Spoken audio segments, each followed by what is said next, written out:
이번 낚싯배 침몰 사고로 지금까지 3명이 구조되고 9명이 사망한 것으로 전해지고 있습니다. 네, 이번 사고의 원인과 문제점 전문가와 전화로 연결해서 한번 살펴보겠습니다. 네. 김길수 한국해양대 교수 연결돼 있습니다. 안녕하십니까, 교수님? 예, 안녕하세요. 반갑습니다. 네, 안녕하십니까? 네.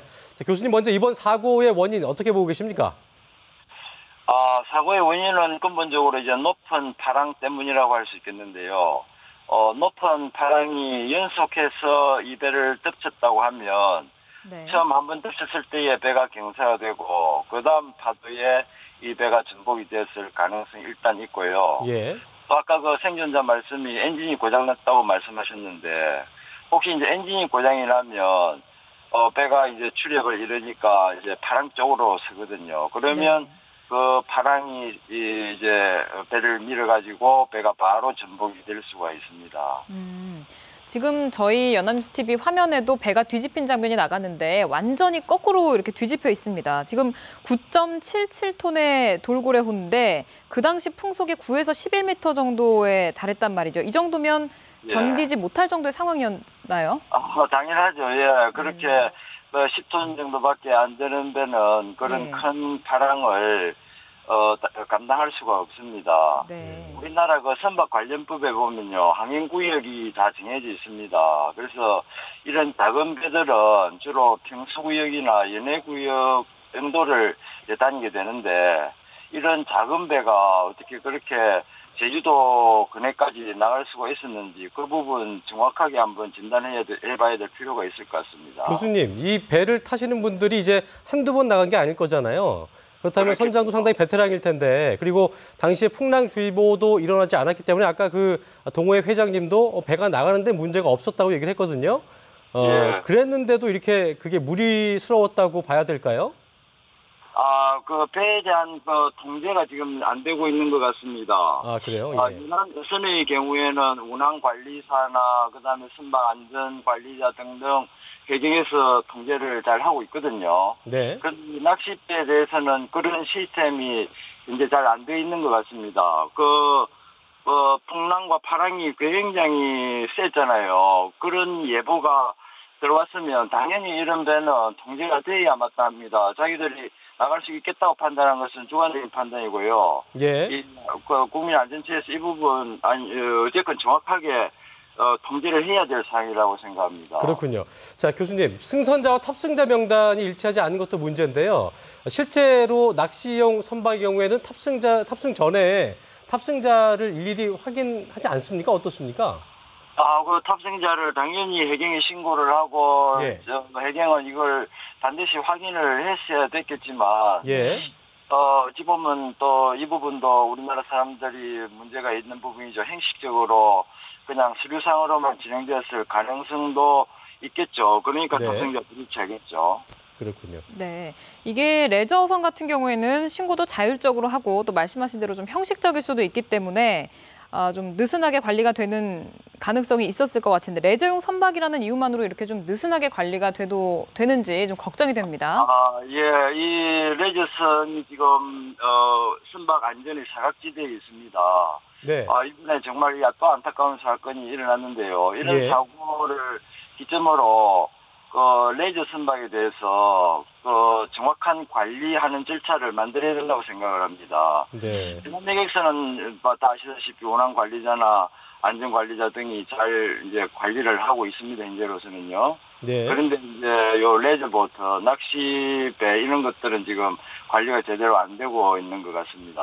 관리 절차가 문제인 것으로 확인된다면 참 더 안타까운 사고가 아닐 수 없는데요. 네. 자, 배에 타고 있던 5명은 미처 빠져나오지 못한 걸로 알려지고 있습니다. 배가 순식간에 전복이 됐다는 증언이 나온 만큼 뭐 희박하지만 배 안에 공기가 남아있을 가능성은 어떻게 보고 계십니까?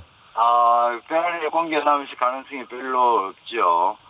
일반적으로 상선이나 강선, 새로 만든 배들은 안에 공기가 좀 남아 있습니다. 그래서 그럴 수가 있지만 보통 낚시배들은 FRP로 만들기 때문에 그럴 가능성이 별로 높지 않습니다. 그러나 혹시 한 사람이라도 안에 있을 가능성이 있으니까 최선을 다해서 서치를 해봐야죠. 네.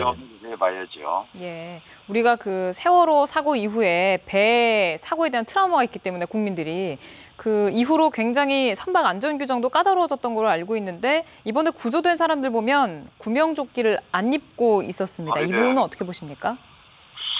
그 부분 아마 구명조끼는 배에 비치가 되어 있을 겁니다. 네. 그런데 생각하면은 구명조끼 위치가 어디에 있습니다 하고 안내를 해야 되고 또 구명조끼를 한번 입어보는 훈련도 해야 되고 그랬는데 아마 구명조끼가 있긴 있겠는데 어디에 있는지 말도 안 해주고 착용하는 연습도 안 했을 그런 가능성이 있습니다. 그러면은 이게 배가 갑자기 전복이 되면 찾을 수가 없고요. 네. 그래서 구명조끼를 착용을 안 했지 싶습니다. 근데 구명조끼는 반드시 입어야 됩니다. 이렇게 날씨가 뭐 여름이라고 하지만 바다는 수온이 낮고 하기 때문에 구명조끼를 입어야 보온이 되거든요. 반드시 입어야 되겠습니다. 예. 자, 저희가 대답 나누는 와중에 지금 속보가 들어왔는데요.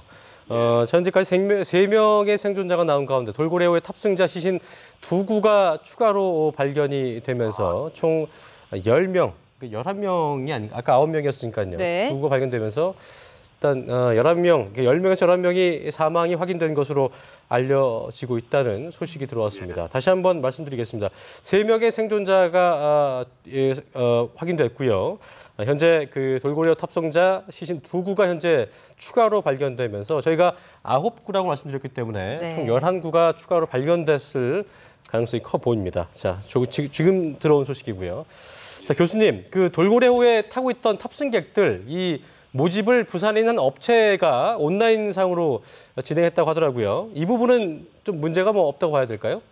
글쎄요. 부산에 있는 업체가 그 온라인상으로 해가지고 또 배는 또 저쪽 다른 지역에 있는 배들이 가고 이게 이제 이렇게 되면은 결국 이제 커미션이나 기타 금액 문제가 발생하기 때문에 이 부실해질 가능성이 있거든요. 예. 그래서 향후 그 대책을 강구할 때에 이런 부분도 경제성 부분도 정확하게 따져봐야 될 문제라고 생각을 합니다. 네. 네.